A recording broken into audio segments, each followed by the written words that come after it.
On behalf of Stockholm School of Economics, it's a pleasure to welcome you.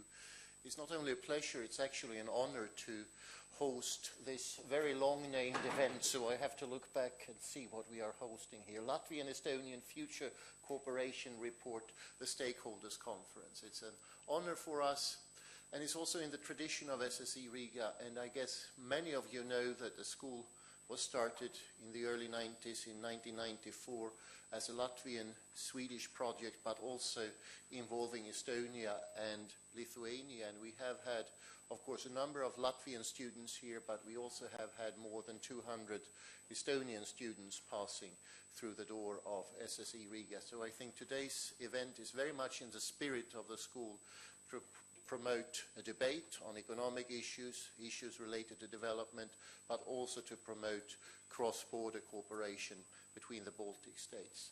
So that's why I'm very happy to see, I think, a record number of Estonians in the Soros auditorium, because usually every class of 100 students have 8 to 10, sometimes 12 Estonians. But today we have more than that here. So I'm very happy to see all of you here, and I know that we are a bit behind schedule, so I should give the floor right away, and I think I have to cheat, because Minister Spruts has a very long title here, which is not really full, but I have to give you the floor, but I should read. And Minister of Environmental Protection and Regional Development and e-Government of Latvia. So please, Minister, I give you the floor. And welcome, and to all of you, I wish a productive day in the name of Estonian-Latvian cooperation. Thank you very much. And Minister, please. Thank you. Thank you. That's quite an invitation. So, Minister, Excellencies, ladies and gentlemen, I'm very pleased to welcome all of you here. Maybe a little bit fewer in numbers than I expected, but that must mean that only the more important and more interested people are here, so I'm sure we have an excellent crowd for the day to come. The long name, yes, I mean, I must have something to do with it, but I'll not repeat it again, but the cooperation with Estonia for Latvia has always been on the top priorities, and we have a very good cooperation over the years, also in IT, both in private sector and government sector. But it would probably be rather boring for me to talk today about need for more e-government, more e-services, because that's kind of self-understandable, and we're all agreeing on that. So I want to talk about change. We're living in an amazing time, the time of change, and probably every generation can say that, but I want to say approximately 3 things about the change that we're living, and that is extremely relative and relevant and related to information technology and the way the government is delivering its services to whoever is receiving them. And the change is brought to us by, it was started by these devices and the devices like this, the smartphones, and is continued by tablets. And I'll be brief, but how to say, maybe a bit bold in a couple of things that I will say. First, we have to understand that what the user demands, what the customer demands, what our customers, government who is receiving or using our services is changing. The way the expectations are built is changing, and that is because of these things.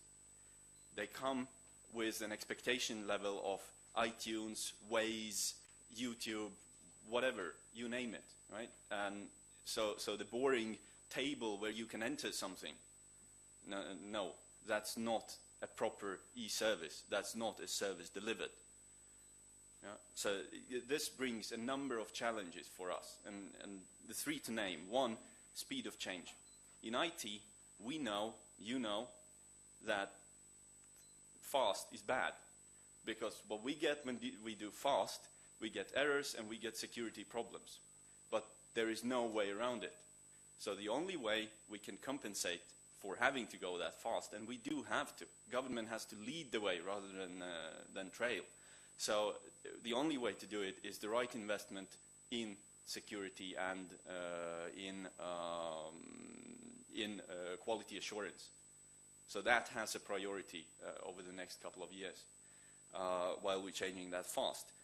The second thing is technology, physical technology.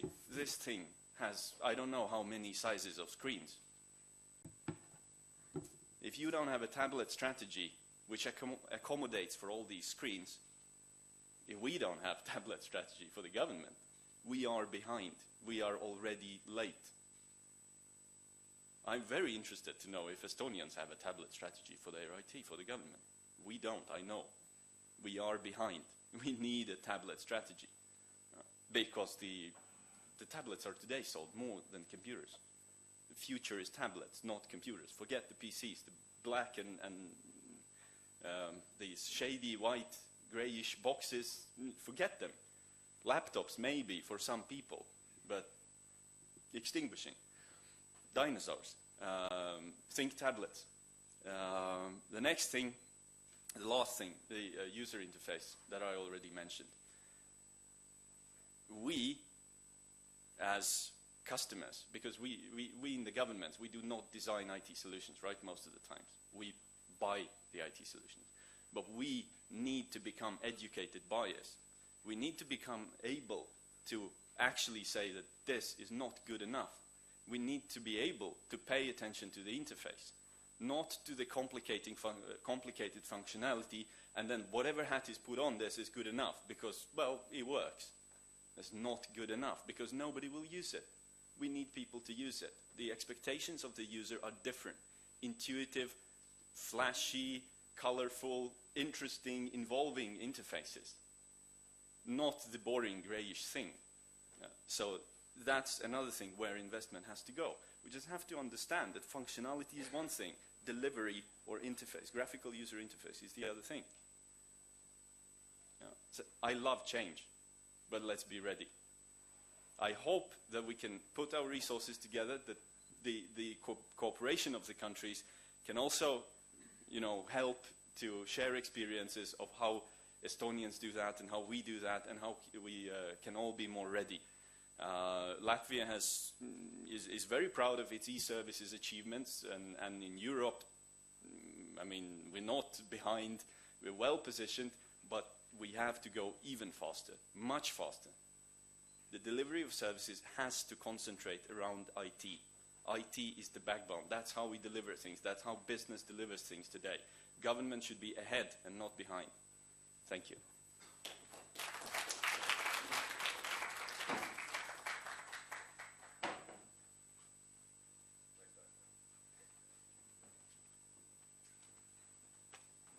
So, good morning. I am Juhan Parts, Minister of Economy and Communications from Estonia. Ladies and gentlemen, it's a pleasure to be here and privilege to say some opening on the behalf of Estonian delegation and Estonian government. It's my pleasure to contribute to today's event and what in my opinion is a practical possibility to enhance ICT cooperation between our countries, especially focusing for cooperation.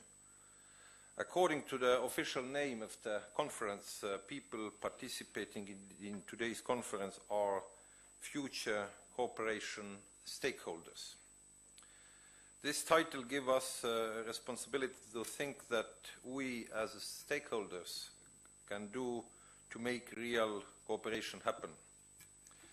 Latvia and Estonia both pay attention to innovation when developing their economies, modernizing public governance, or shaping their international image. Sharing best practices is nothing new to us. There have been many joint events, visits, and interactions between different Latvian and Estonian counterparts. What is maybe lacking behind or as unused potential, there have not been so many practical joint actions.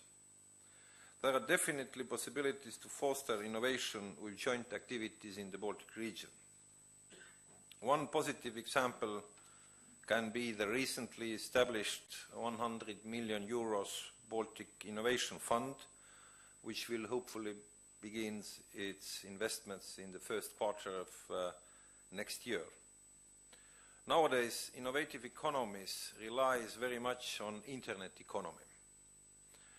One of the goals of the European Union and the priority for Estonia and Latvia has been the creation of the digital single market in Europe. Certainly this task is not easy.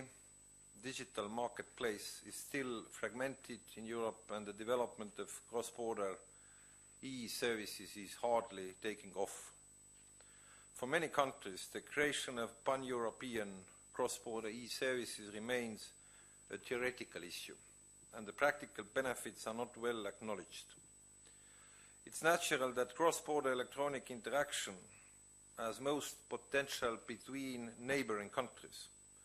When people move between the countries, then there are tight business relations, then border crossing by electronic means gives real benefits.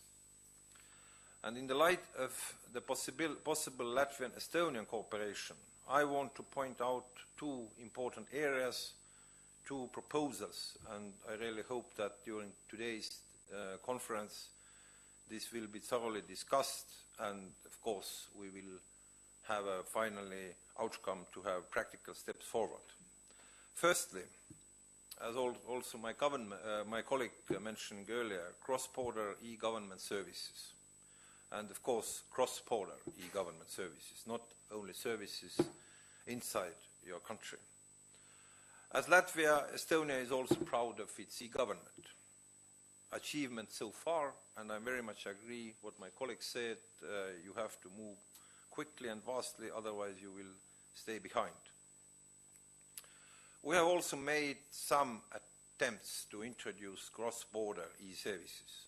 There are many examples. One of them, very practical, it's possible to establish a company in Estonia over the internet using electronic identities from some other EU member states. Unfortunately, people from Latvia do not have the possibility yet, and vice versa. The X-road concept used in Estonia allows different information systems to interact in a secure and cost-efficient manner. X-road makes possible to easily exchange information also between systems and systems from other countries. We are really hoping and looking forward to jointly utilize X-road possibilities with our neighbors in a mutually beneficial way. This is the first proposal. The second is regarding the electronic identities and electronic signatures. The provision of secure electronic services needs some preconditions and important building blocks. The importance of electronic identities and related trust services is recognized in both our countries as well as in many countries in Europe.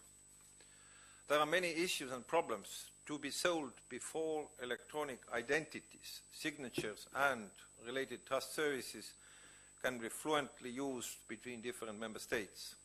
There is a process going on in the EU to harmonize approach to those services. Latvia and Estonia can be active partners in this process, shaping the European vision as well as initiating some practical bilateral activities.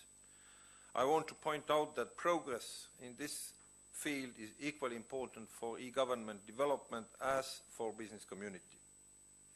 Today's conference focuses very much on these topics, and I hope that today's discussion will be followed by actions in the near future.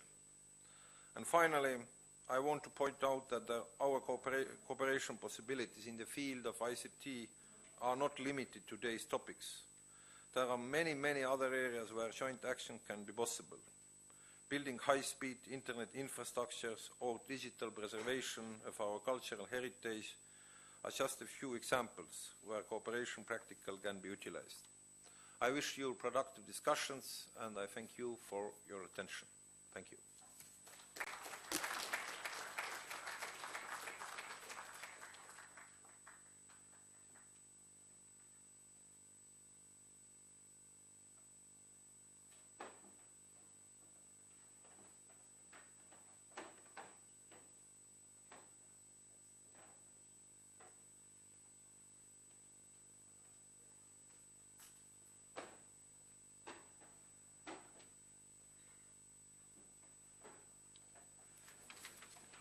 Well, good morning.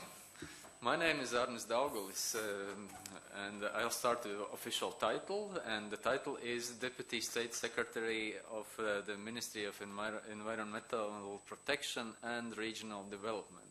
As Rector already said in the beginning, well, the official titles can be misleading. So to make it clear for all of you, Ministry of Environmental Protection and Regional Development in Latvia is actually the ICT ministry, and my role in this ministry is to cover this ICT part, ICT and e-governance, development of governmental ICT strategy, architecture, coordination between different ministries in this area.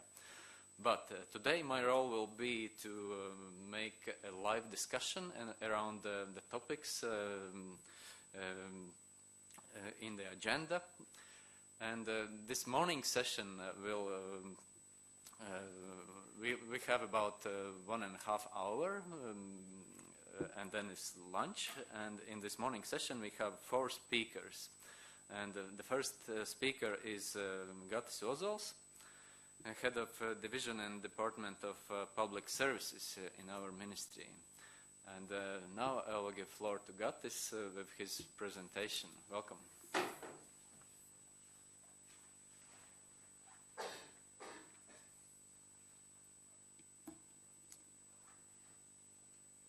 Good morning, ladies and gentlemen, colleagues from Estonia and Latvia. My name is Gatis Ozols, and my presentation will cover questions about the potential of cross-border collaboration to implement the digital single market between Latvia and Estonia.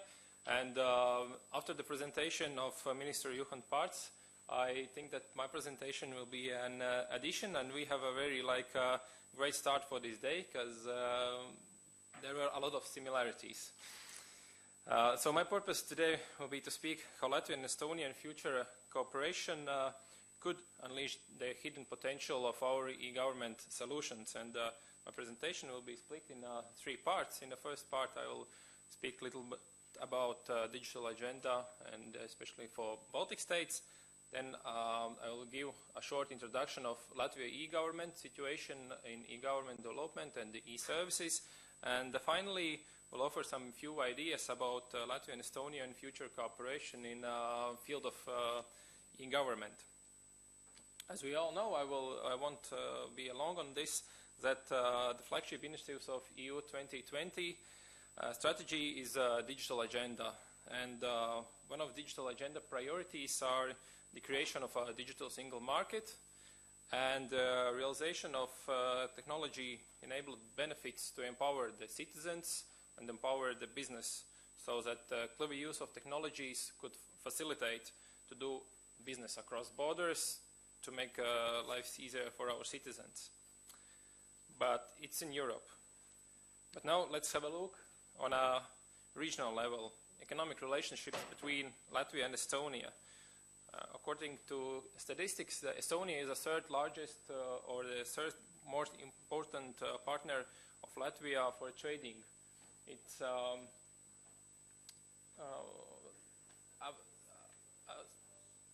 similar amount as trading with Germany, and a little bit more than trading with Russia. And its total foreign trade is also growing for the last few years. So if we look at that, we see that we are bounded with significant bilateral economic ties. But there is a 618 to 5. What is 618 to 5? There are 680 companies registered this year in Latvia with Estonian participants, partners, founders, or like that. But there were only 24 DigiDoc files received this year for registration of companies or changing registration data, totally for 5 companies. So we see that suppose the situation is same in Estonia according to receiving documents and electronic documents from Latvia. So what we see here is that we have a good potential. There is a demand for bilateral economic relationships. There is a demand for that, but in spite of that, we, the both countries, are very well developed our e-government solutions and very good rank in different benchmarks. The cross-border digitally still is a big challenge for us. So if we could overcome those barriers, which are rooted in our national practices, we will be able to unleash the more potential for this bilateral relationships, for partnership. And this year, the Baltic Development Forum and the Baltic Chamber of Commerce Association published a report which identifies barriers and formulates policy approaches to advance digital market in the Baltic Sea region. And there were 3 issues identified to electronic government that are especially important in Baltic Sea region. And these were electronic identification and electronic certificates, electronic procurement, and interoperability or common standards of data in different priority business areas such as e-health and others. And today we have I think we have a very good agenda, because all of those questions will be in presentations and later in the discussions, so we can go and work on them. But to begin, in the next few minutes, I would like to give a short introduction of situation of electronic government and e-service solutions in Latvia, and just a few facts and concepts that maybe could help and point out some points of interest where our partnership in the field of e-government could be established in the future, in a near or a longer future. But as we have gathered here for not for benchmark reasons, I won't make any comparisons Latvians and Estonians, as we like to do that sometimes. So more than 170 information systems ensure government functions, and at the moment most of them are ready for delivery of electronic services. For example, the State Revenue Services provides electronic declaration system where over 95% of all functions, report declarations, and tax calculations can or should be submitted electronically. From this year, the enterprise register also goes in a new quality. The transport register is one of our also the leaders of providing electronic services for citizens. And there are others, as rural support service, which offers the electronic applications and reports for different projects. The electronic documents are also widely accepted in Latvia by government institutions, and for administrations, this is even obligatory, stated in the law, as suppose it's in Estonia. E-documents also issued in other EU member states are accepted. So. But I won't go deeper in e-documents because there will be a next presentation about this.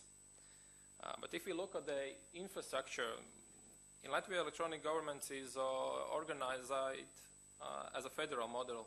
Institutions are responsible for content and development of their registers, but there is also a central government infrastructure, as we call it, e-government shared platform. And one of the components of this platform is a State Information Systems Register. It's similar to your X-Road, which provides a platform-neutral middle layer for exchange of data between different registers. E-government platform, beside this, provides also shared services to other institutions for development of electronic services, such as authentication, electronic payments, and a national portal for providing these electronic services.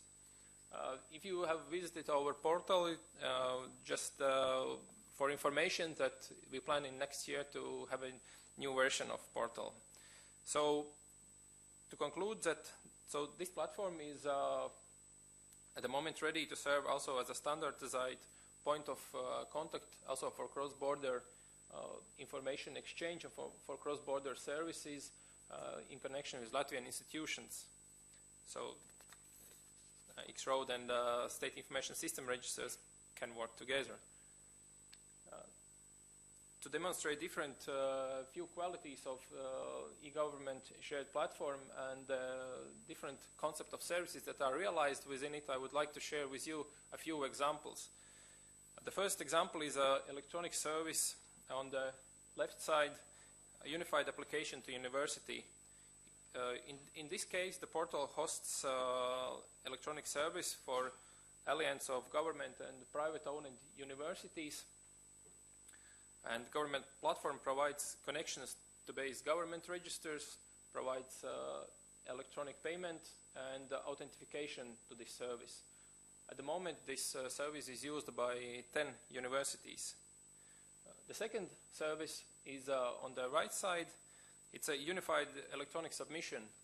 This service was developed in the middle of this year, and this service provides a possibility within a single service to send an electronic submission in a secure and authenticated way to any of government or even municipal institution. So this concept and this service truly embeds the idea of single point of contact. The portal hosts also different other high impact services as a company register, the online company registration service, and there are also cross-sectoral services where few or ministries or institutions join together to develop one electronic service for the citizens. Totally, national portal currently hosts 65 electronic services realized within our infrastructure, but it's planned that until the end of the next year there were some 150 more published. That was about the infrastructure, but if we speak about cooperation across borders and electronically, we cannot skip the user aspect. So only equipped, trained and motivated users will become users of cross-border services. So I'll give you a short profile of enabled Latvian. At the moment, there's a bit more than 70% of citizens and more than 90% of companies use internet on a regular basis. From April, Latvia started to offer or started to issue electronic ID cards. And in the first 9 months, it's around 100,000 cards have been issued to citizens. To speak about usage of electronic services, we see that more than 90% of businesses are ready to use e-government services, and they are using at the moment. And 3 out of 4 citizens who use internet are the users of internet banks. But of course, there is a definite amount of people who don't use e-government services, and it's for different reasons. It's skills, motivation, home access of internet, or some others. And to open opportunities also for these people, all 874 libraries in Latvia provide a free access to internet and have trained tutors. The tutors are the people which help people to use internet or even assist in receiving government or utility online services. A network of libraries is a very wide, and it provides the most closest to home access to internet. But what's more important in our opinion than just the access is that these tutors can assist to the people the use of e-government services. This way, the libraries has proven themselves as a very good partner in facilitating take-up of e-government services. And we suppose that it could help also in a cross-border case if we develop the cross-border services. That was a short introduction of present situation, but to conclude, I would like to sum up and turn to a future perspective. Politics are recognized as the front runners, as the Minister Pats also said, in different e-government and information society branches.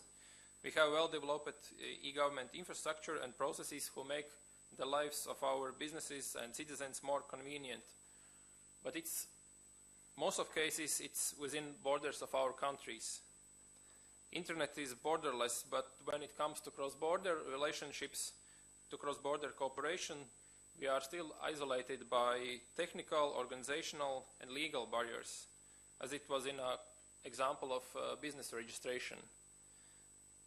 But as we saw, the Latvia and Estonia are bonded by valuable trading ties, and there is already a demand for cross-border cooperation, for mutual cooperation.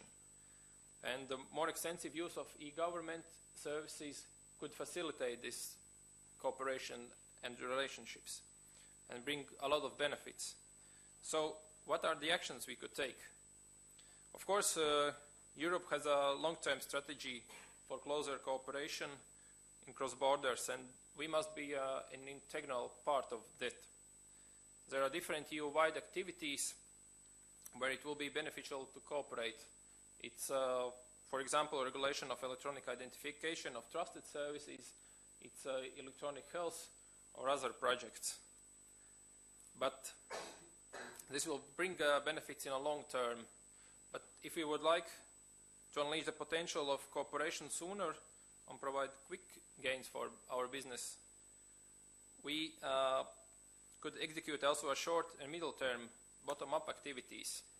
And few could be, for example, mutual recognition of electronic signatures and electronic IDs, mutual agreement signed with Estonian and Latvian electronic signatures, or mutual data and information exchange. And maybe there are some others. So this could be a point for our discussions today, which could be those practical steps and those bottom-up or grassroots activities we could take to have a quick gains.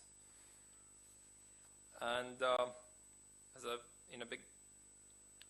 final, I would like to return to before mentioned research published by Baltic Development Forum.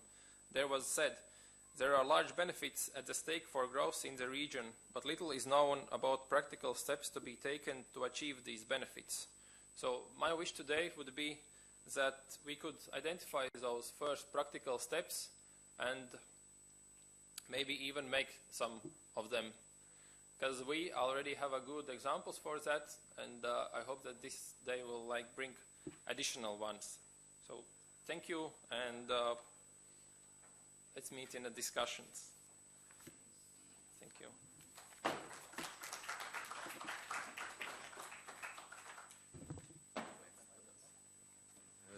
Thank you, Gatis. But now it's time for questions. First from the audience. Anybody who wants to put a question to Gatis or make a comment to his presentation? No? It's still a morning, maybe we need to. Well, maybe. Well, are there people here who attended the Muse show last night? No, then there is no excuse for being non-active at 10 o'clock in the morning. Well, Gatis, thank you very much for a good introduction in your slides. Maybe you can put your last one. The last slide actually gives, well, states very, very precisely what are the things which we should go away after this today's meeting is over. But let me challenge you first. Okay. You mentioned that we should be able to define the first practical steps. Maybe you have your own ideas. What are these practical steps which could be taken? The one was on the last slide. Yes, this one. You could maybe one back. It's this exchange of mutual recognition of electronic signatures and electronic IDs. Because before this meeting, I've contacted some our business associations and asked, is there something you are, for example, dealing with Estonians and you wish to improve in use of e-government, and how e-government could help us? And the one answer from our business association was, you need the single like electronic signature or something like this, so we could sign documents from Latvia part and Estonia part, and we can make agreements together electronically. So that was the first like what was asked by our business people, and I think that we both have good electronic signatures. We have different like types of e-documents, and we could maybe step the first steps how we can align them together and to be them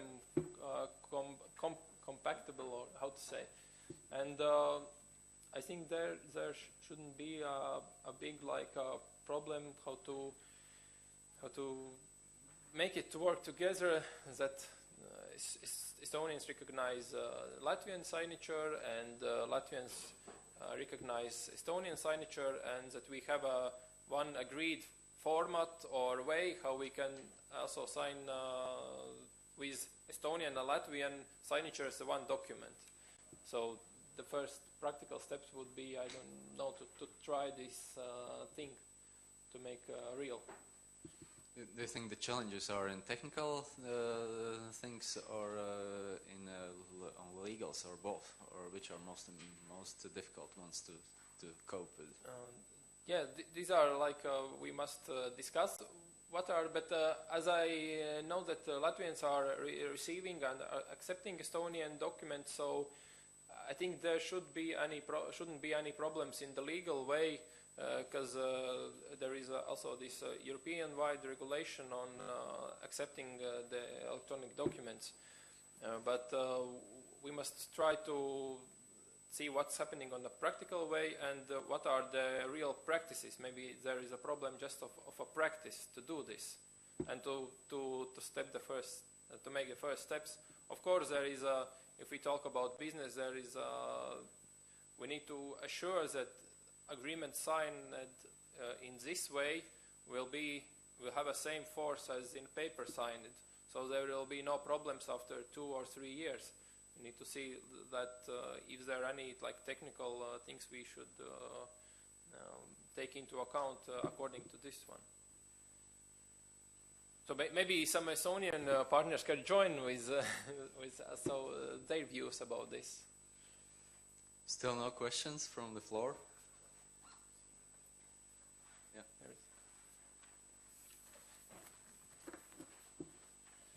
Thanks. Siim Sikkut from Government Office of Estonia.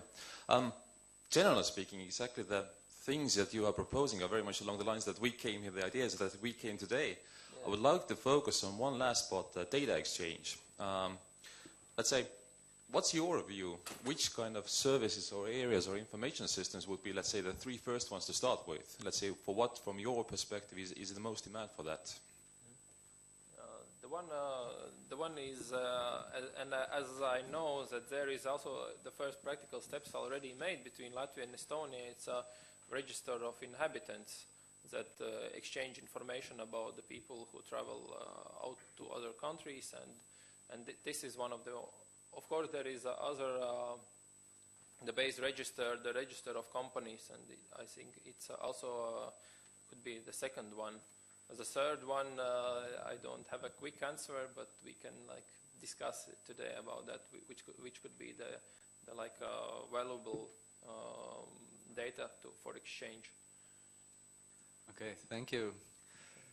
And now I will introduce the next speaker, another Gatis, Gatis Beikarts, security manager at State Joint Stock Company, Latvian State Radio and Television Center. Gatis is an expert in IT area with over 8 years experience. Now he's mostly involved in the area of providing certification services. Welcome, Gatis.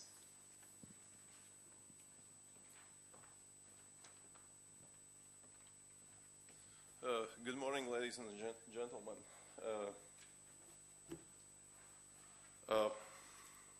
Actually, the questions which came before, most of them I will try to explain in my presentation.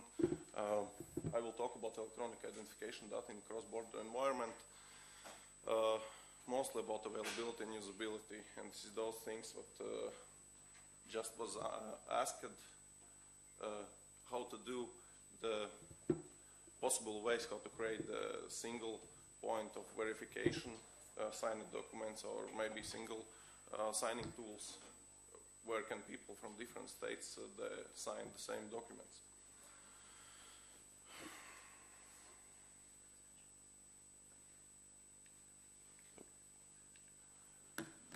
As I mentioned,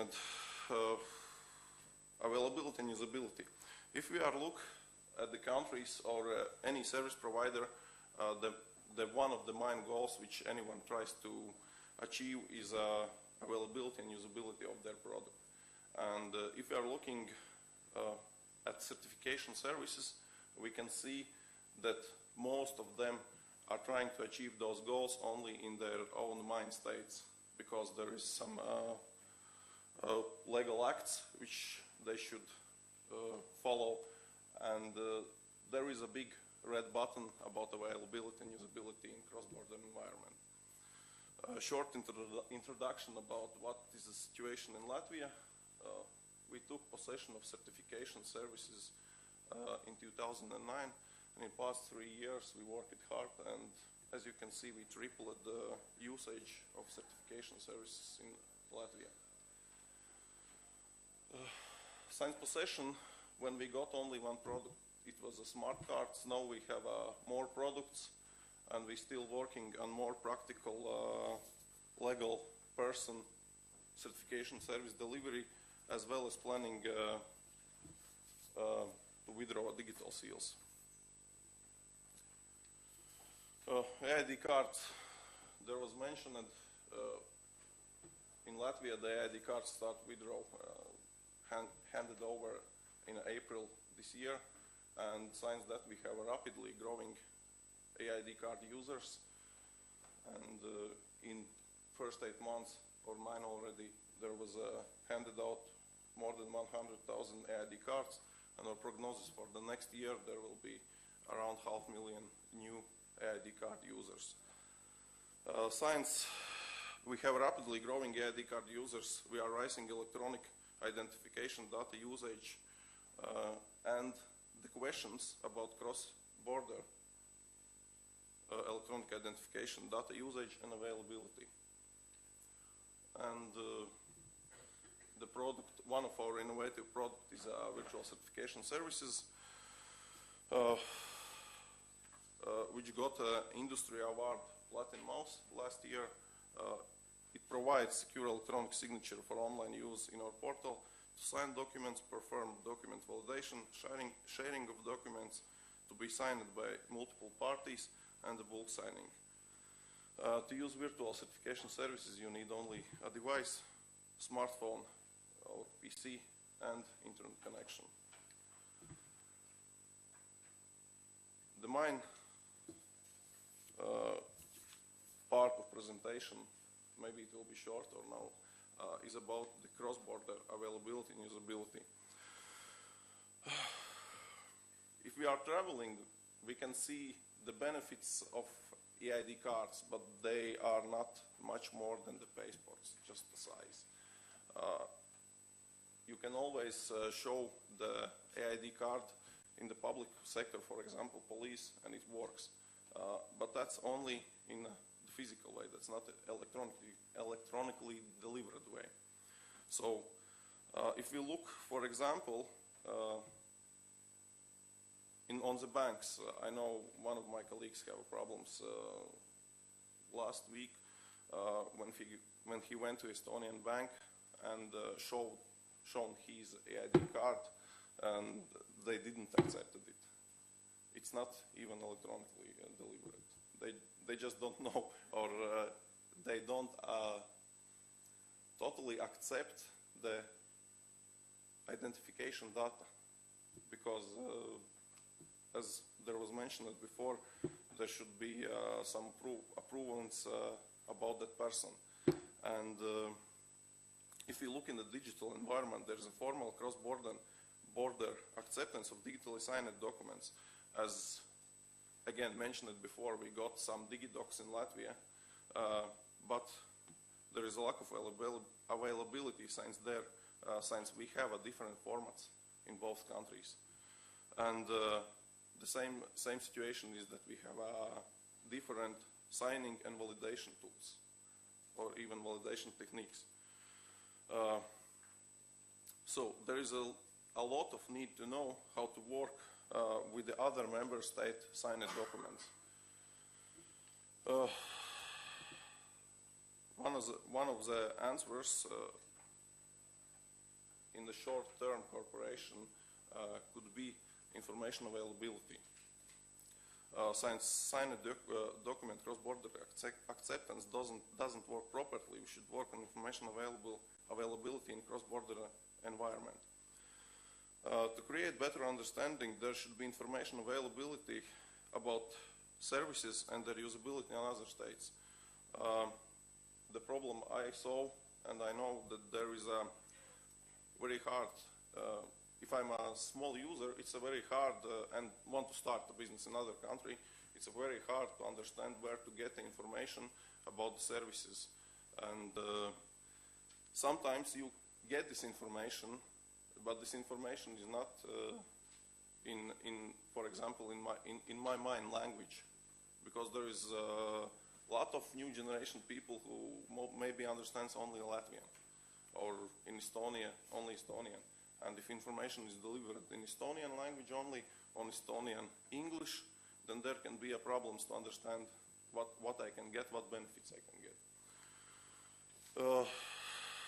So the short-term cooperation, maybe certification service providers should work more closely and inform their users who's dealing business in neighbor countries about possibilities there. Because people who are using e-environment in Latvia or digital signatures in Latvia, they know the Latvian portals which work about digital signatures. They can find any information there. Then why we can start to more closely to cooperate and bring our users information about Estonian services and benefits in Latvian language, for example, and Estonians do the same about Latvian. It's for users who are dealing business in the other countries.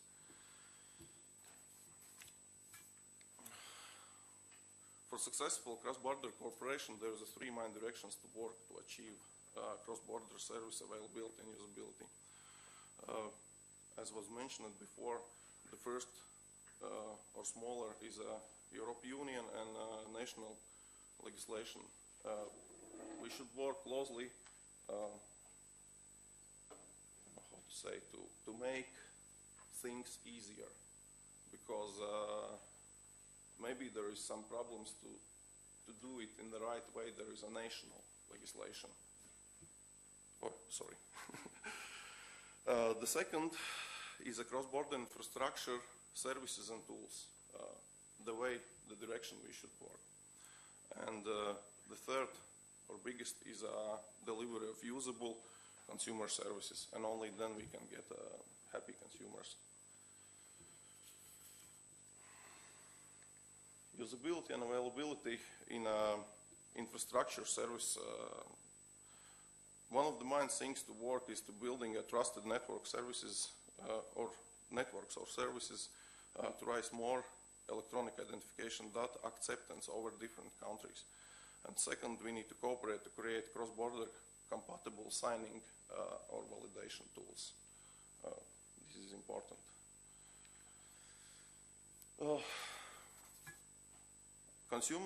In consumer service layer or direction, the main players should be certification service holders and main consumer service holders from public and private sectors. And those all players should work closely together in all three directions to achieve cross-border availability and usability at the maximum level.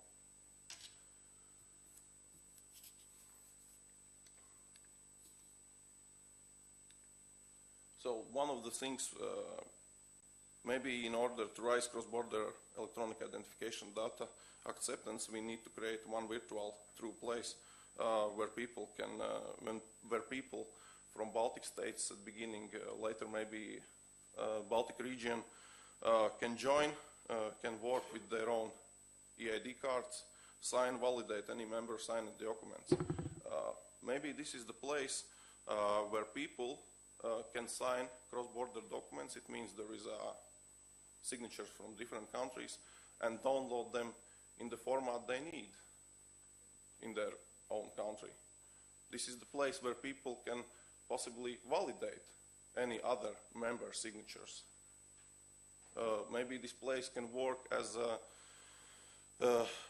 authentication validation gateways for other public and private sectors or services. For example, for the banks. Banks can use single point of authentication validation. This is not short term, of course. The main goal which we should all try to do is to let people feel themselves as anywhere they are, as they are in their home, and use their own national ID card to act in any country to get any service they need. So there is a lot of job to make, a lot of job to do to make this red button green. Thank you for your attention. And questions, probably. As I saw, there we will be short. We are already short, but I'm ready for the questions. Please. Time for questions. There certainly are. There certainly is time for questions. Good morning to everyone. My name is Eva. I'm from Ministry of Defense, political advisor on a couple of issues, including cybersecurity. I have a question, only like a comment or question to you for when I saw on the last slide when you say people should feel like at home, Yes. And I totally agree with that. But also people, when they feel at home, they feel safe. Yes. And I have a question. Do you feel that this area is covered? And also, how does it look between two countries? Do we trust each other in terms of data and information exchange, safety, security? Thanks. Okay. Actually, my own opinion is that there should be total trust. Because if we don't trust each other, there is no need for all those topics today, I think.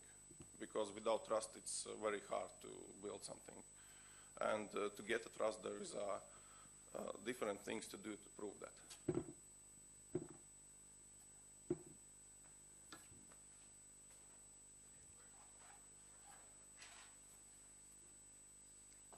Hi, Kalev from Certification Center.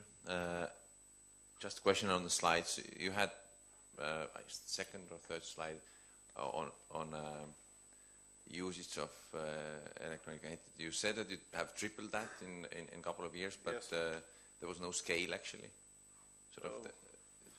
Have you anything like in numbers what it actually is? How many users and for? The thing I can say, it's around at this year. This is around 1.5 million timestamps. It's the statistics which I can say to you. About users, users are eID card users. They will be mostly, but as you can see, there are 100 and 1,000. I don't know at this moment. I can say you the statistic about users in other.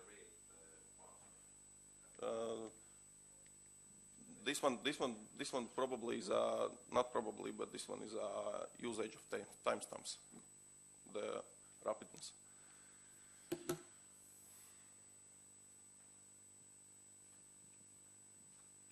Any other questions? Well, I also have some. You mentioned one thing. It's about information availability. And if I got you right, then the point is that when you go to other country, the first thing you would like to know what is available, what are the services, and For instance, if we talk about Latvia, then we have our own governmental portal. So the takeaway would be that we need to take care about some kind of translation tools integrated into national portals, so that anybody from outside could easily machine translate the information which is provided in Latvian in our national portal, or something like that. No. Actually, if you look about any other country, there is mostly, if we look, there is some kind of official country sites, portals where you can get most of information. At this point, I was talking about digital signatures, because, for example, if I want to start a business in Estonia, I will need something to sign with, to give in. And so you're talking about more technical information about how to that's technical and non-technical, because for example, how should I can get a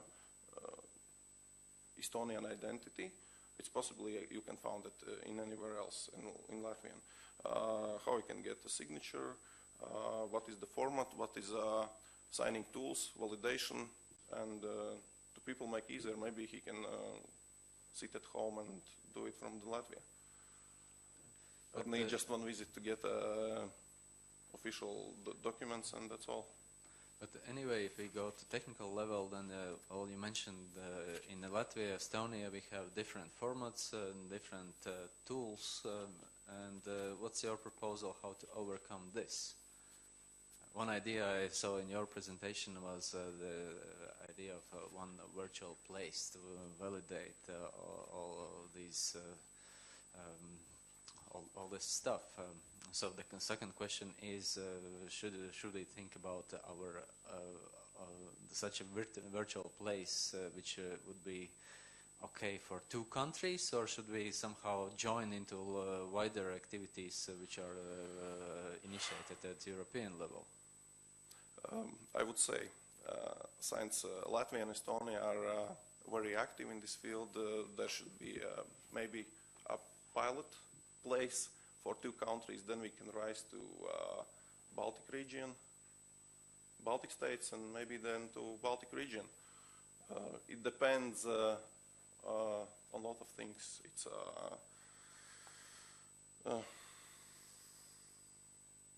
a legislation, it's some procedures, there is technical stuff, but I believe that's all possible. Thank you. Any other questions? If not, then I will ask our next speaker, Peeter Pikka, CEO of Certification Center.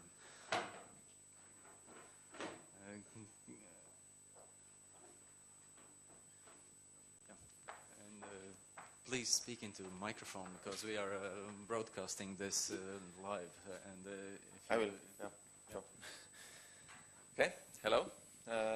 My name is Kalev, and I'm CEO of Certification Center. As said already, just to be clear, I'm not representing any governmental institution. That's a totally private company that I'm representing here. The reason why we are here most probably is that we are the only certification service provider in Estonia. We are one of two timestamping authorities in Estonia, so there are two of those in Estonia. And we operate since 2001. We celebrate about 10 years of existence last year. And we do operate in 4 countries currently. We have customers in Finland, Estonia, Latvia, Lithuania. And to note that I think that the least of cooperation that we today have is with Latvia. We have very strong relations with Lithuania. We do have quite high level of interoperability with Finland, because they have historically been one step ahead of us. Now we are maybe a couple of steps ahead of them, but still we started with a big cooperation with Finland. And and now we definitely seek also to have a stronger relationship with Latvia and to integrate services more on that side. We do come with a mission, and that's a bold mission to guarantee that whatever we do is well recognized in both private and public sector, meaning that the electronic identity should not be restricted, not in the country-wise and not in the sector-wise. It should be something that is recognized on different levels, and people should not have too many of those. The point is that in several occasions, when you look around in Europe, you see that there are quite many of those per person. So you have one to go to the bank, you have one to go to the public sector, you have one to go to the school, you have, for every separate role, you have a separate identity, kind of.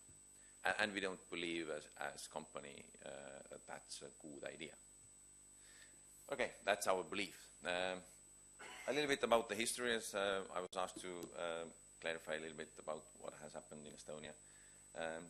So we have ID cards since 2002. We have issued to all of the Estonians almost the card, even to those for whom it's not compulsory yet, so meaning the minors. But a lot of minors have that because they can travel with that, and therefore they still have the ID card. There is some electronic usage as well for minors. The e-school environment, for example, is one of them. But mostly it's still for the adults. As the signature as such is valid only if you are an adult, the same goes for the digital signature. And then since 2007, we also issue mobile IDs, and that we issue also, that's about Estonia now, but we also issue them in Lithuania. And there is around 30,000 users still, and that's not compulsory, and that's totally voluntary thing.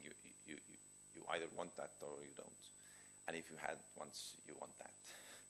That's something that we believe strongly, that's something that is in the future. If at the beginning it was stated that we should have a tablet strategy, we should have something that covers those smart tokens that everyone have now, then the mobile ID is covering that as well as possible. So you have the very good control over what you have as an identity, and that's quite mobile in the practical applications. Okay, I'll come back a little bit. What happened now? Could I do that with my, yeah? Okay, I didn't know I have this opportunity. Okay, very good. So one of the things that we just celebrated was we had 1 million digital signatures issued in Estonia. That was 3rd of December this year. And that's really a huge number if you come to think about what it does to the environment. So of course we didn't have that number. In 2002 I think that we did less than 1,000 signatures, and that rose quite hard kind of takeoff was for 5 years, and since 2007 it has grown quite rapidly. We are today somewhere where you do the transactions 100,000 to 200,000 signatures per day. That doesn't cover the authentications we do with the electronic identities issued by the certification center. So that's quite a high number already for the country where we have 1.3 million people at all. And we also have dealt with something that has been asked for years, that how do you actually grab the benefits? Sort of what is the benefit for the company if you would switch from the traditional way of signing documents to the electronic one? So we have done a quite heavy research on what are the cost components and what can be dismissed and what cannot be dismissed. And we've come to the calculators that you see down here. And those are translated to English, unfortunately not to Latvian yet. But that really gives you a glimpse of what is a minimum amount of money you save if you go to the digital world. And that's definitely about minimum, because we really did take off everything that you can debate on. So that's not debatable in some sense. You enter your data there, and that gives you something that is really tangible. We can prove every step of that. And then there are components that really can give you additional benefits. But the one that we give you there as a calculator, that's a true story. And the €1 per document for an enterprise is something. It's not for like a private person. If you are a private person, you probably have different kind of cost structure than companies do.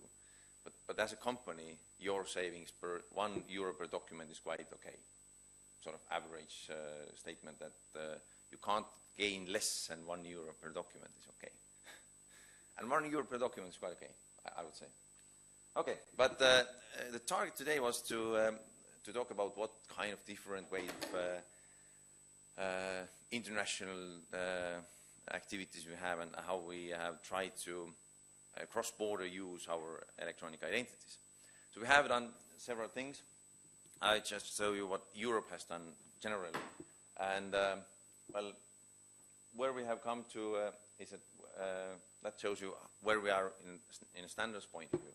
So there is this digital agenda for Europe, and the most important part there is that you have the kind of the single market initiative where we say that, well, we should have cross-border services, and therefore we have had those large-scale projects like Spox and Stork and Peppol, and those all kind of try to explain technically what is possible, how you can do stuff.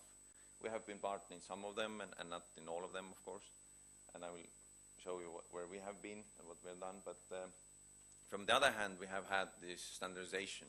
So when we started, we really had a big problem of kind of setting some standards for Estonia, how to sign anything digitally. And the world has developed since. So, and we have done, in 2007, we actually did what we are talking here today again. We did the common standard for Latvia, Lithuania, Estonia. We did write that document. That still exists. We have also implemented that, but we are the only ones. And, that's kind of the true story about how we can cooperate, that we can really agree on something, that we can come together and say that, well, we will do this to actually be interoperable with each other. But also, that's kind of the free country initiative, and for the world, it's nothing.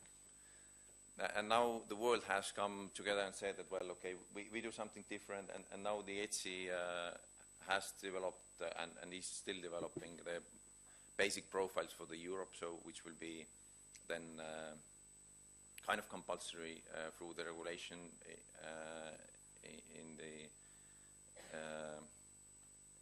future of Europe, where the regulation comes out. Today we have a directive for the signature, and that directive is really not working anywhere.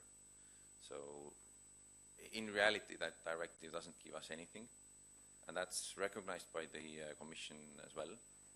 And now the new regulation is trying to be more precise on what is demanded and what is kind of optional, and how to actually implement the regulation. Because the kind of the bold statement about recognizing the qualified signatures is there already for more than 10 years. But the real recognition doesn't happen anywhere almost. So there are some things that now have been done. So as you know, everything where you don't follow the basic profile, for example, every country has to give out the information or publish the information about how those non-standard signatures can be verified.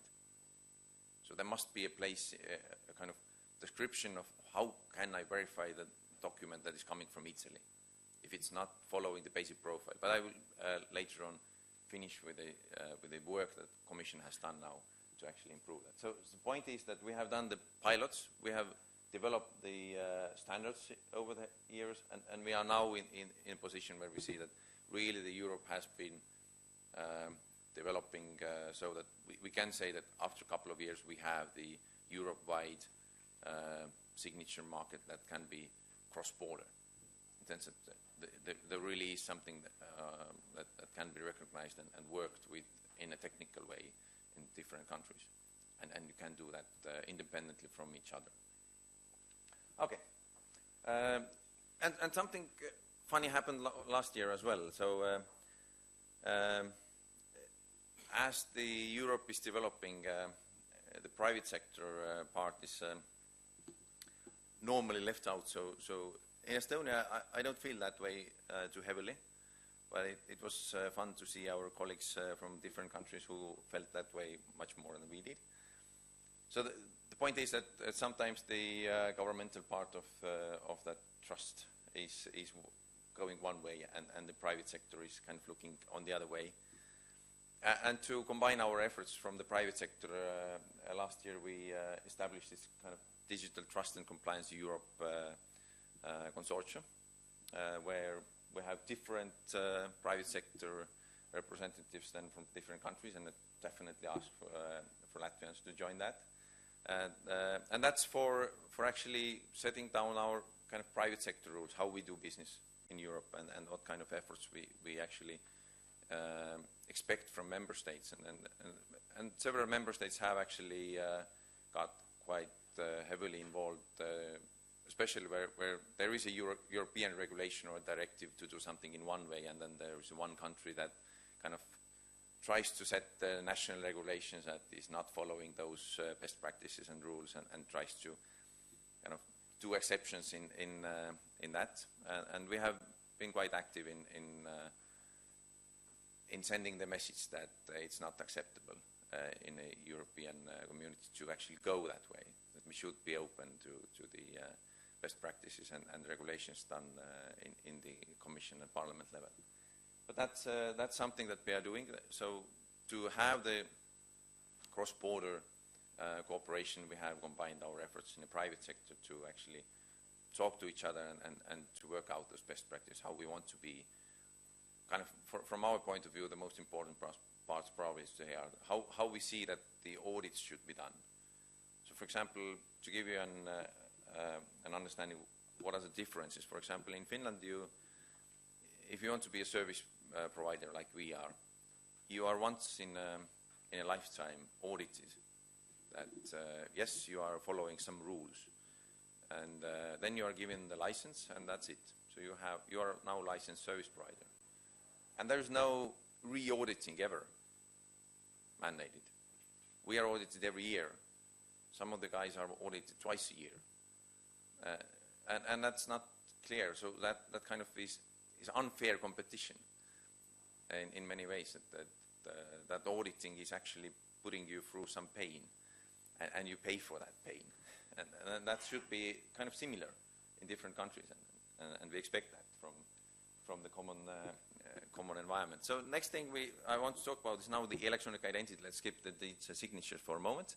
The STORC is all about the identity and authentication.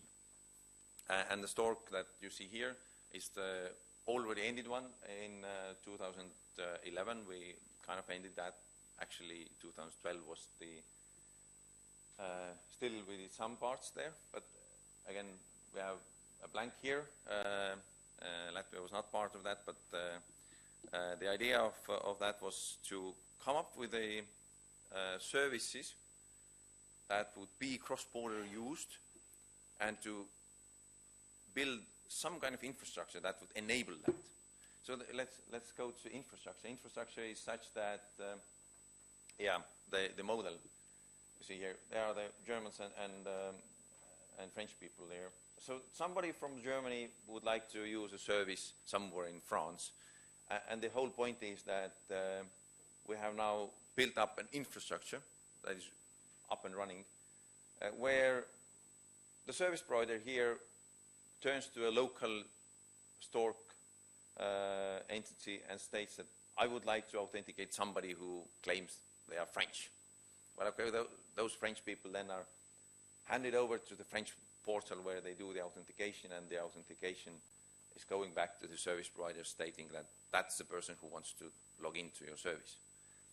So basically that works. Technically it's okay. And there we kind of ended. We had some pilots.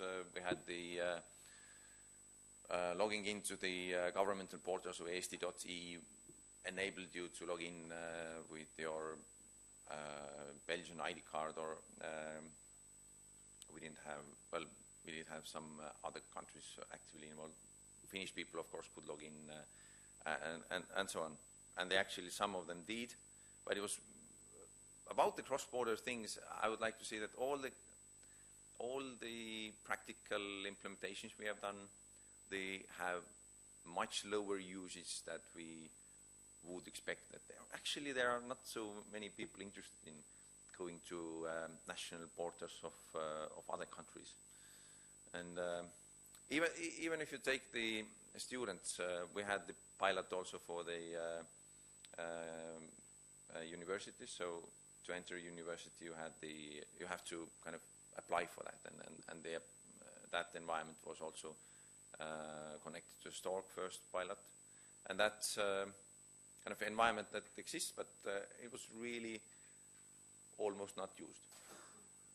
It's nice to have that, but people don't currently use it, and that's probably because, like our colleague stated, you don't have the information that's there, that there is a possibility to do that. You rather take your bags and go to Oxford and see whether there is a place where you can put your application. and you don't know that there is a possibility to do that otherwise. Okay, but that's a Stork, and that ended. There was something in between there. But I have to point it there. Ta-da. Okay, and we do add now the attribute providers in the next one, and that's the Stork 2. Stork 2 is now initiated, started this year, and that one now involves 19 countries, and there are 58 partners, and that's a mess. If any of you have ever dealt with large-scale pilots in Europe, and if you have 58 kind of partners, then that's a project where probably the administrative overhead is bigger than the actual work. But nevertheless, we have the goal, and the goals here are now a bit different from the last ones. The last one only dealt with a physical person. Now we want to bring in the legal entity, so how to identify a legal entity behind a physical person. So if we want to actually do business with some company, we didn't have in Stork 1 an implementation where you could actually know that that person represents that company in their country. So we are definitely having that in now. We do add some attributes. Sorry for that. Attributes. So, like, to have a clinical record somewhere in one or the other hospital, for example. Somebody is interested in that. You can then get that from the Stork, kind of as a service. We would like to enable that. Whether we have that information available for somebody, that's a totally different story. But from the technical point of view, it should be there. And then the roles and mandates, in what role you are whenever you do something. If you're a public official, you have some rights, and if you are not, then you have some restrictions to some information registries. But more than those three that you see here, are we interested in that actually would be a running service. So the problem today is that we have a technical service. But if you would be a bank, and you would enable somebody to log in to your bank, and well, that service that you are using, like Stork, would state that, well, that is a Kalev-Pihl logging in. Great, and you are letting Kalev-Pihl in, and that Kalev-Pihl is doing some transactions in your bank, and Kalev-Pihl is then maybe kind of has some funds when they log in, and they don't have those funds when they log out from your environment. Then you would like to know that you can sue somebody when you trusted the service and they lied to you. But that doesn't exist now. So there is no legal kind of binding to that process. That is kind of a trust, as you said. We just trust. That's kind of full trust. We trust everybody. But in reality, when you lose some money, you lose some valuable information. You don't trust anything. So that's something that we are trying to tackle. So how you actually put some money behind that? So how you say that identification is good for, I don't know, looking up your children's grades in school, but not good for a transaction of 2,000 euros. Because we have to enable very different authentication means here. We are not talking about certificates, not strong authentication. We are talking about Netherlands passports, for example. Password is a very good thing in Netherlands. You don't have anything better than password. But and if you want to let them into to our services, and that's kind of something that EU seeks, that we let everybody in because we have single market. And they issue for their citizens passwords. So we have to let that person with their password in. Although we know mentally that's kind of weird. And that's kind of easily transferred from person to person. But we still do that because that's how it's regulated. But we should put the limit there. Okay, let them see what are the grades of the pupils in the school. But let's stop there. Let's not tackle the issue of mental illnesses with that. So let's not open the medical records or something like that. It's okay. That's something that we are very keen to seek out of the STORK 2 project. Clearly, one of the targets there. The other thing we do now, starting again from this year, is a Future ID project where we work on the next weird things. And here the focus is again, as told previously, how do we serve the client base that we have? That's the hard part actually here. We are trying to build a model for the client base. We have so big entropy on there. So the client side is totally changing from day to day, and we are not making good work in actually serving those new agents that are coming in. Those different things here are not served similarly, and they are not served sometimes at all. And we are trying to work out in that consortium it's kind of a client model, and also, of course, the identity model there behind. But that one is more kind of like a STORK, but it's not a STORK because it's a different project. And here again, we have quite a huge number of partners combined to actually do that. Fraunhofer Institute is the one who is actually leading that work from Germany. And all of you who are familiar with the identity in Germany, you understand that they have huge issues with international cooperation on the identity. And therefore, they are very keen to understand how they could work. And maybe we Latvians and Estonians have much smaller issues to tackle. And therefore, our input there is probably, we are here. Our input to that project, again, we have like some of the countries in a different color, but it doesn't show. In my slides, they did actually show a bit different. But, okay, you can probably understand who are involved from the countryside. We are probably the ones who are easy. Lithuanians, again, are easy ones. We are the easy guys. we are doing things in a quite open manner. We don't close our environments. We don't close the market for the identity. We don't kind of certify somebody who is kind of doing the authentication with our identity tokens. That's different in some countries. So, and then what is coming, and we are hoping that the eSense is also starting to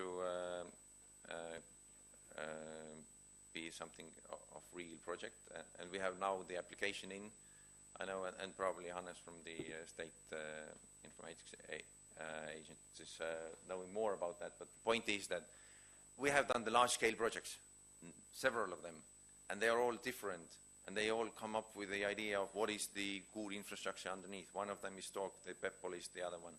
The SPOCs are, some EPSOS is something that we all know.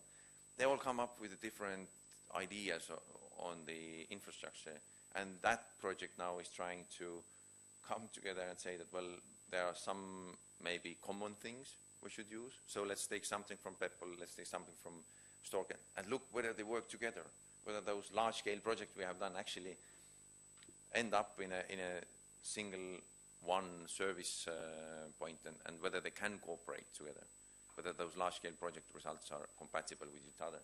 That's something very interesting for us. We do hope that that will work out fine, but it definitely is full of technical issues to solve. Yeah. And now something practical. I think that the Commission is quite practical. And it might be not the popular idea that the European Commission is quite practical, but I do believe that. And here, just want to point out, as it was stated on slides previously also, that there is something like a trust service list. So we have the Commission that has regulated that if you have a service in your country that is issuing certificates or issuing timestamps and issuing or providing the digital archive services or doing trust services, basically. You have to publish that in a very standardized way, and that's a trust service list, DSLs, and that's then coordinated in a way that every country has its own list, and the list of lists is then in Brussels somewhere. And you go turn them, and they actually state to you that, well, if you want to know who are the trust service providers in, I don't know, Italy, you go to the Brussels, they state that, well, Italy has its list there, and then you turn to Italy and you get the list of service providers. And it should be not man-readable, but machine-readable. So the idea there is that you can actually work with that list in an automated manner. So you don't have to look at that list. You don't have to really know what is in the list. You can kind of explain to the technology that actually you get the list and work with that. It doesn't work this way yet. There are some limitations, but it's something of a promise, and it's times better than we had a couple of years ago. So it's a very good way of doing that. And now, well, not yet. Now we have the next thing that's coming. The first one was the standard, that's the way how you should do it. Now they also provide us with the tools. So the trust list manager is giving you the physical tool to do that. So I hope that the trust lists will be more similar to each other after the tool is implemented everywhere. And we do understand better the lists from the content point of view. But I think that the most important part is that that one here, DSS.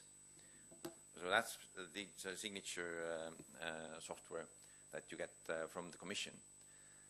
And that's then, again, a good big breakthrough in the digital signature market in Europe. That's a tool that then will be implementing those basic profiles I talked in the beginning. That ETSI is doing the standardization work. They are coming up with out with the basic profiles for the document standards that have been there. So you have the XML signing and you have the PDF signing, and those basic profiles are then still a little bit open to different interpretations, but it's quite strict on what they are. And then the Commission has taken the task to work on the software side to come up with a validation software at the beginning. So the validation part is actually done already, and we have seen the first releases of that. So there is a implementation for a validation. So if you would do in any of the countries something that you claim to be ETSI compatible based on the basic profiles that ETSI has done, the software from the Commission will validate that signature. Therefore, there is a single place, as you said. You can turn to that place and say that, well, please say who has signed that, what document is inside of that container. And you get that from the Commission, the tools.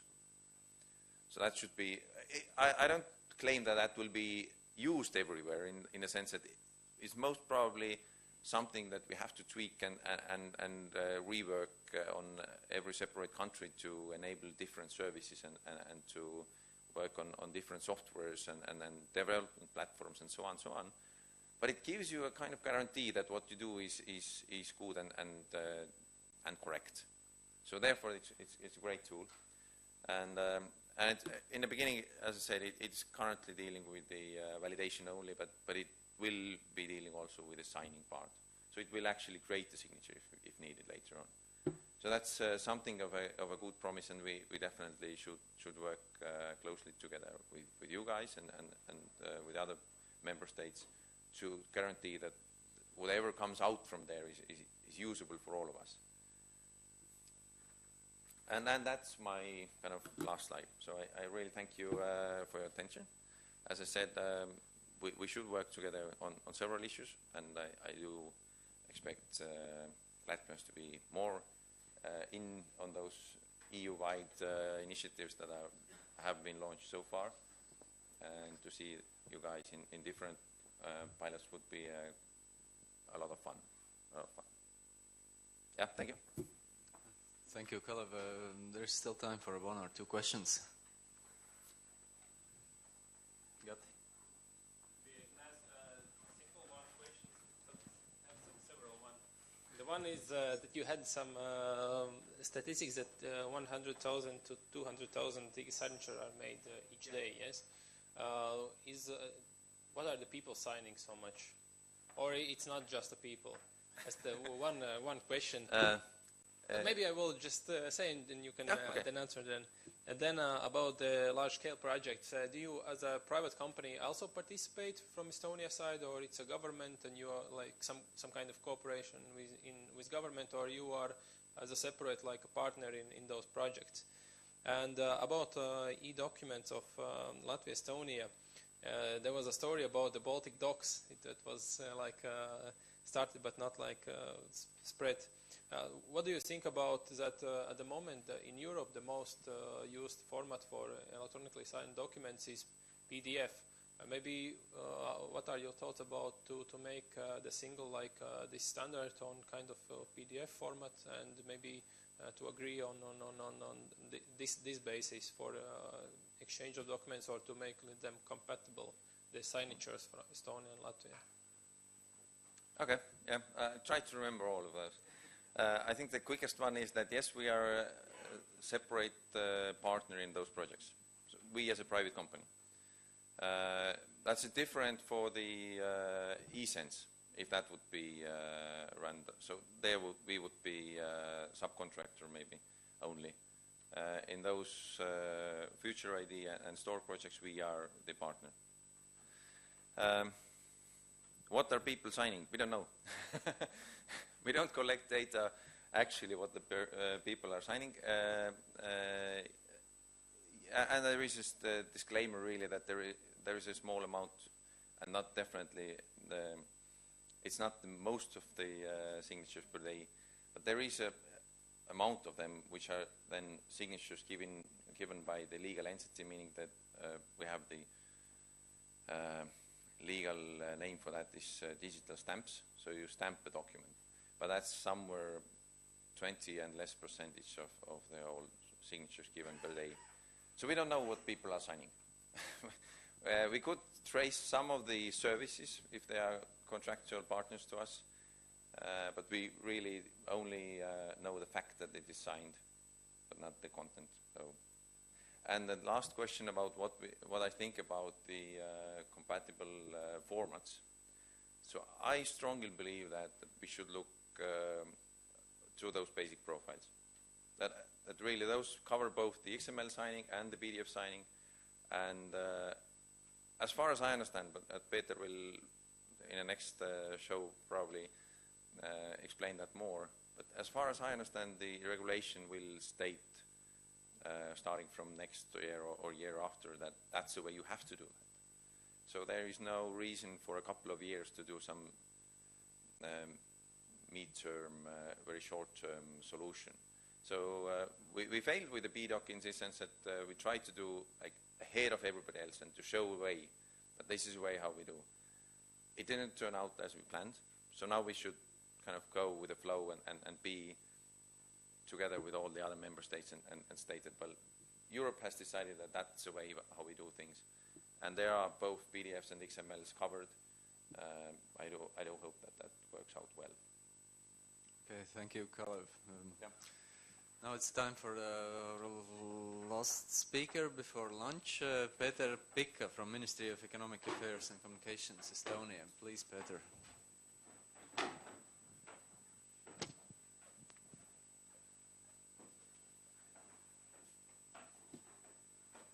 So, hello everyone, and I will be quick because most of the topics are already covered. I just add the regulation view to the sorry?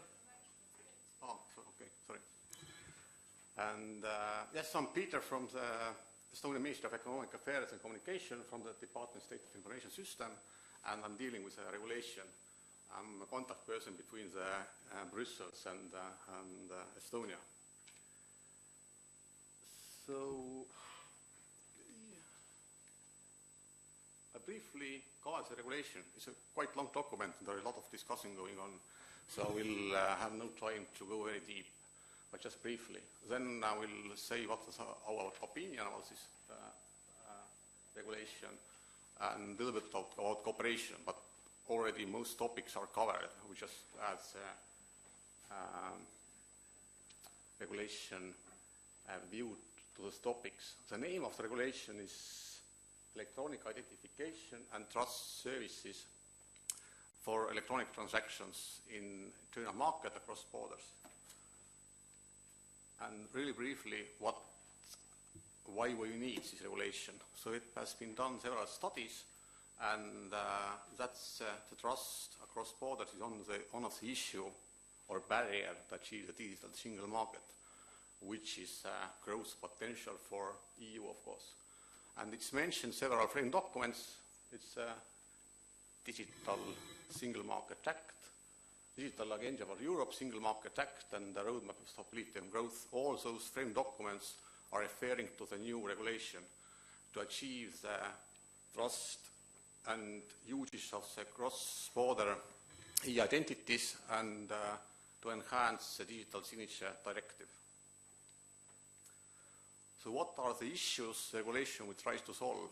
At first, it's enhancing legal certainty. So member states who are issuing e-identities should take the responsibility, and same way as a passport. So regulation is regulating the e-identities in a different way as trust services, as a digital signature, because e-identity is the same way as a passport itself. If we from Estonia can't go and audit the passport printing process in Finland, for example. And the Commission is the same way. If some country is saying that e-identity is good enough, then other member states should trust it. It's another way, other approach to the trust services, like digital signature, timestamps, etc. Those are mostly provided by private companies, and the private companies must be responsible and liable for the actions or service they provide. Of course, the trust must be earned, so those companies must be audited and supervised. For e-identities issued by the member state, you must just trust, and that's it. So it's a mutual recognition of e-identities, and for trust services, the regulation is going further from the directive. It's adding 5 other trust services, and those trust services are signature, stamp, seals. Seals are for legal persons, signatures are for private persons. Electronic documents. So this article is defining that electronic document is as good as paper document if you can prove the authenticity and the content is not changed. If you use qualified digital signature for this document, for this proof, then every other member state should accept the document. And also the same document article will probably refer in future to the standards was mentioned before by Kalev. So it is working in parallel with digital signature standard profiles, and the idea would be that there will be at least 2 profiles which should be accepted by all member states. So currently we are developing our BDoc new version, which probably will be ready after half a year, and it will be 100% ETSI compliant. So basically we try to align the development of the standard with the regulation, and in this case it should be accepted by all member states everywhere. So welcome to join, and we can cooperate there. Electronic delivery service, it's a little bit more than just registered email. It's any messaging service between two endpoints, two companies, which proves that the content is not changed and the sender and receiver are identified. And that's interesting because all those trust services which be regulated, even if you don't want to provide those across borders, those trust service providers must notify security breaches and then are under supervision. It's only not valid for the e-identities and services which are in closed systems inside the companies. So basically, every member state should audit what kind of service providers are available in the country and must provide surveillance over them. And website authentication, so certificates for websites. So six trusted services which will be regulated, and additionally the e-identity already mentioned.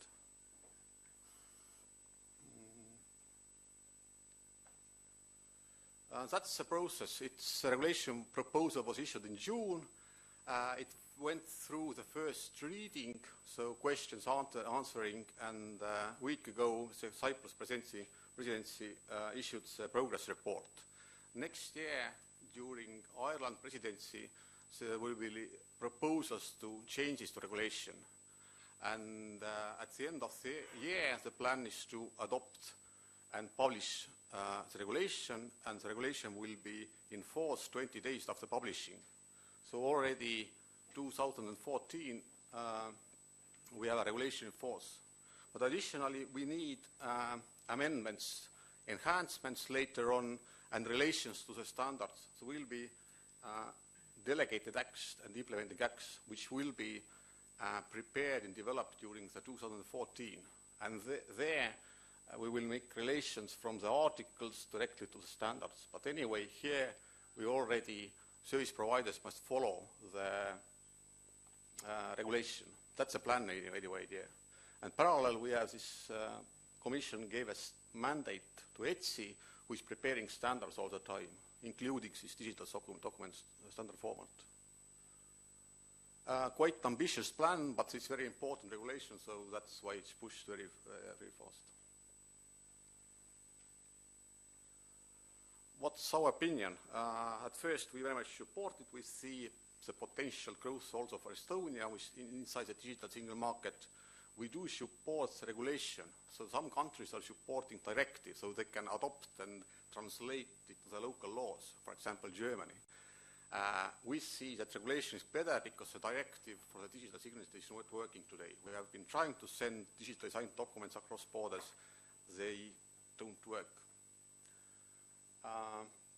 If we talk about the trust services, then in general the regulation is very much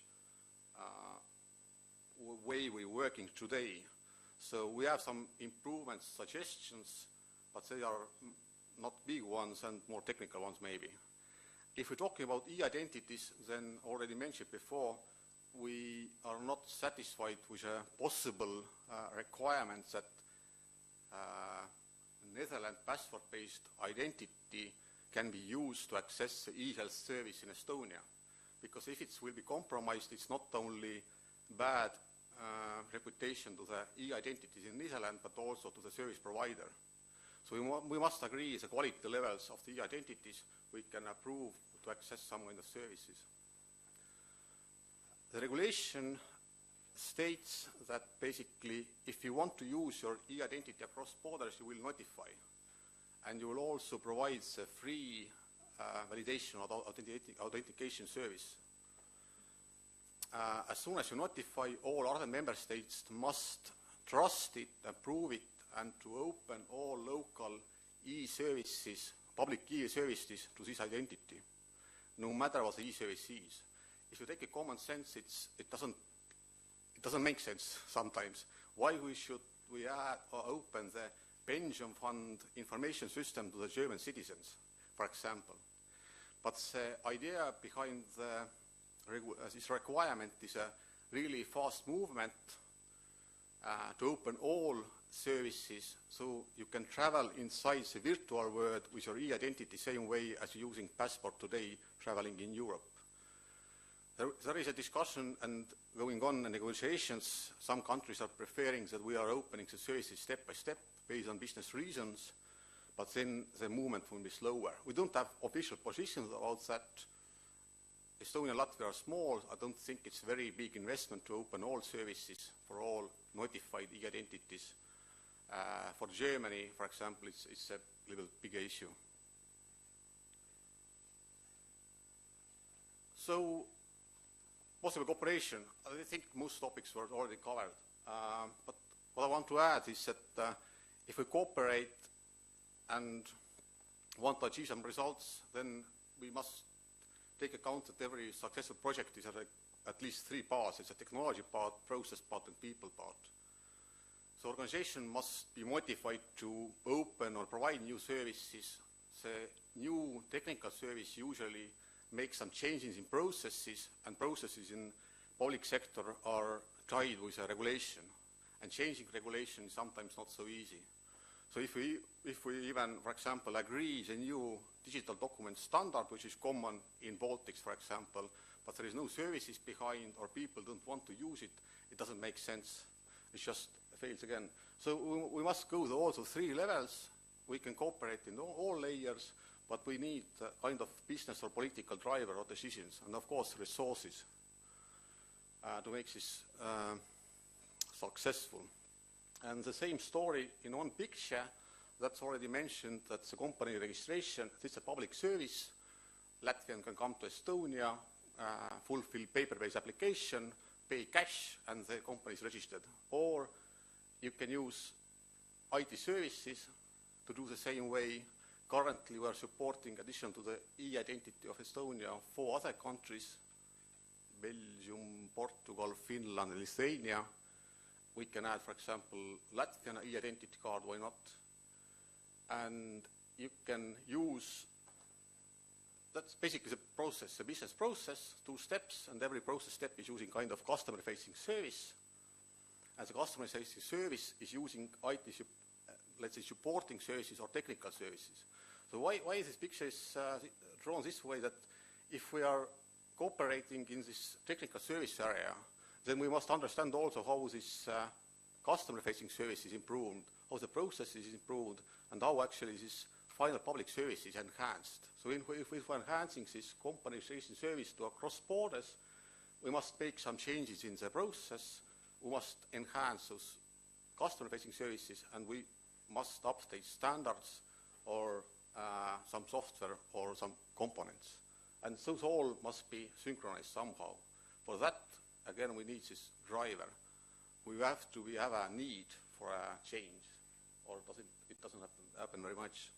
So why it's also political, not only business, because sometimes, I already mentioned, especially for cross-border services, the value, the digital identity or the signature is not very much for the specific service, but it will be big value for, in general, if there will be many services, or the winner will be public sector in general in some other way, not directly from the service point of view, but collecting data, for example.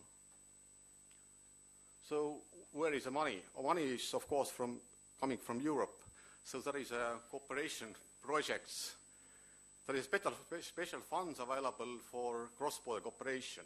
So if we can find how to cooperate, for example, in some developing let's say, digital signature software, new version, which is supporting common standard, we can apply for the funds, because it's cross-border cooperation. Let's take Finland, for example, as well, make them responsible for the project, and let's apply. It's possible. So those kind of funds are at the moment under discussion, and we can apply for it.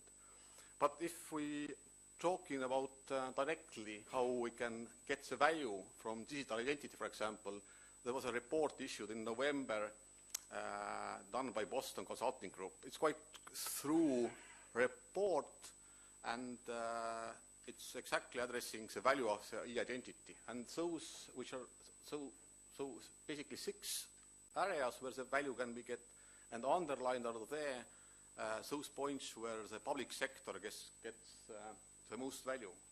So process automation and citizen self-service user-enabled is quite straightforward. That's a quick win.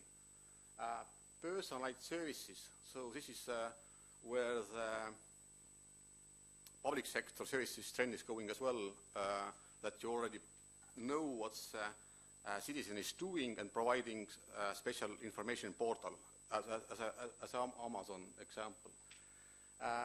If we're talking about big data and analytics, there is a number of sources of for data collected is growing very fast. Not only the amount of data, but also the different sources, different formats, structured, unstructured. You need something to make this data to information, to get the value, to get the knowledge, and then make wise decisions. So one of the keys to correlate the data is e-identity in a wider sense. And that's a possibility for the governments to provide better services, to make enhancements, to attack the shadow economy. So if we, for example, take the shadow economy report published by Stockholm School of Economics, Riga, and reduce those numbers to 10% from GDP, then Estonia could have 0.7 billion US dollars additional tax money, and Latvia could have 1.8 billion. So there is a financial gains available. Personalized data-driven research and development, collecting data and feeding to R&D, and the data can be sold to third party, make it anonymous and sell it. So there is a different data sources for e-identity to achieve. So the value is there. And that's the final slide.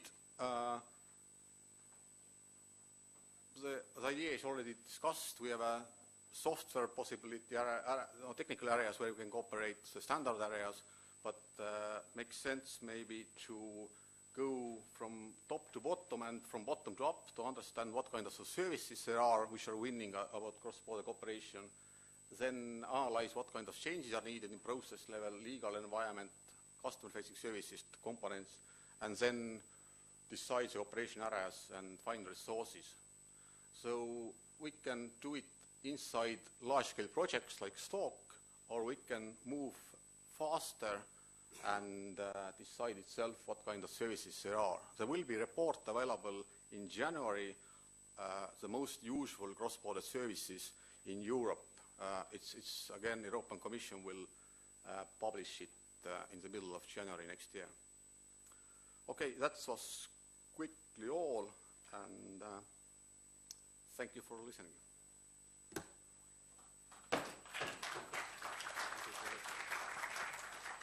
Well, in order not to jeopardize lunch, which is, of course, a very important part of any conference,